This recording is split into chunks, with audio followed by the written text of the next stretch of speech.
Morning. Here we are with another Q&A, one of our email questions that's sent in, and it's a good one too.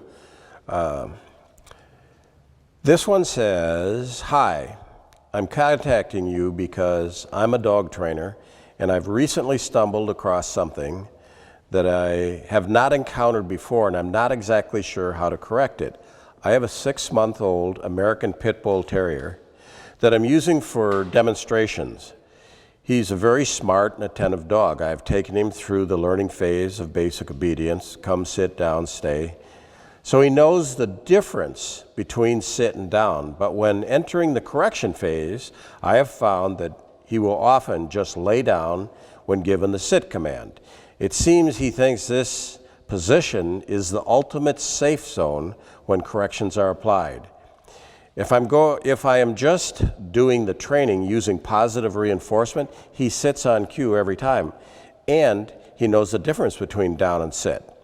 But once given a level 4 or 5 correction for refusing to down, it seems that every time he's told to sit, he just goes into the down position. And he seems to do the same when given a level 1 or 2 correction. So I'm confused. I have both your videos on basic obedience and remote collar training. I have a fairly strong understanding about dog drives, how to judge their hardness and softness, and how to gauge the level of corrections for refusals. If you have any suggestions, please let me know. I look forward to hearing from you." It's a good question and probably a common question. I think that a lot of trainers, new trainers, get in a hurry and want to move into a correction phase of training way too soon. I mean, I was absolutely, totally guilty of this for 30 years. It's just not necessary. I think you run the risk of correcting a puppy too soon, and I don't know of any puppies that I would be correcting at 6 months of age at all. I mean, we don't start correcting dogs for a long, long time. That didn't used to be the case, but I mean, what we found out was in correcting too young is that dogs don't like to learn. Dogs don't like a training session. We want our dogs to go out and enjoy training. We want them to look at training as a fun time with the handler. And by you going out there and correcting a dog when he's a puppy, and this dog is a puppy, he's going to hate dog training. That's why you see these people that really haven't learned how to train yet, take a dog out and they're going to train with it, and the dog's tail is tucked between their legs and their head is down, and they hate this because they know they're going to get a correction.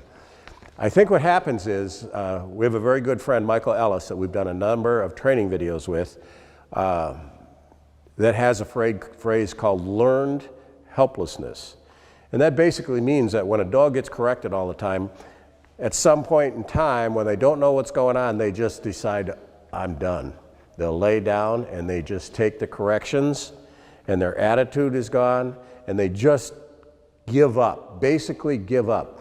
What we think you should do is go back to rewarding your dog motivationally for the times that it does good things. Turn your training into a game. Continue to use high-value food rewards with this young puppy. Make him look forward to going out and training with you. Don't kill his drive by correcting him. I know that years ago, our old basic dog obedience tapes had a learning phase and a correction phase. I know that, people say, okay, we're going to proof this dog. And it's the way I did it when I competed in AKC obedience in the 80s. Where you think your dog is trained, so you're going to go out and proof it. What is proofing? Proofing means you're trying to set up a scenario where the distractions are so high that the dog makes a mistake. You're trying to create a mistake for the dog so you can give him a correction so he changes his behavior.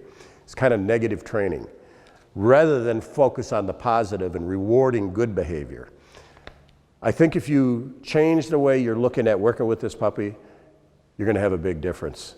We would recommend to someone like you, especially somebody that's in the dog business, get the videos I did with Michael Ellis on the power of training dogs with food, on advanced motivation in dog training, on the power of playing tug with your dog.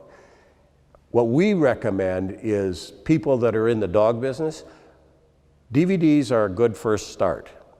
Reading the internet is a start. There's a lot of opinions on the internet. I mean, if you haven't heard it before, there's an old saying that the only thing two dog trainers can agree on is that they don't agree with a third dog trainer, what he's doing over here. So what we recommend people do is get the DVDs, study them, watch them 15, 20 times, save up your money, save up some time, and go on out to Michael Ellis's school. Do hands-on training. It's going to change your life. In 2014, we're going to come up with a new online university-type course, online learning.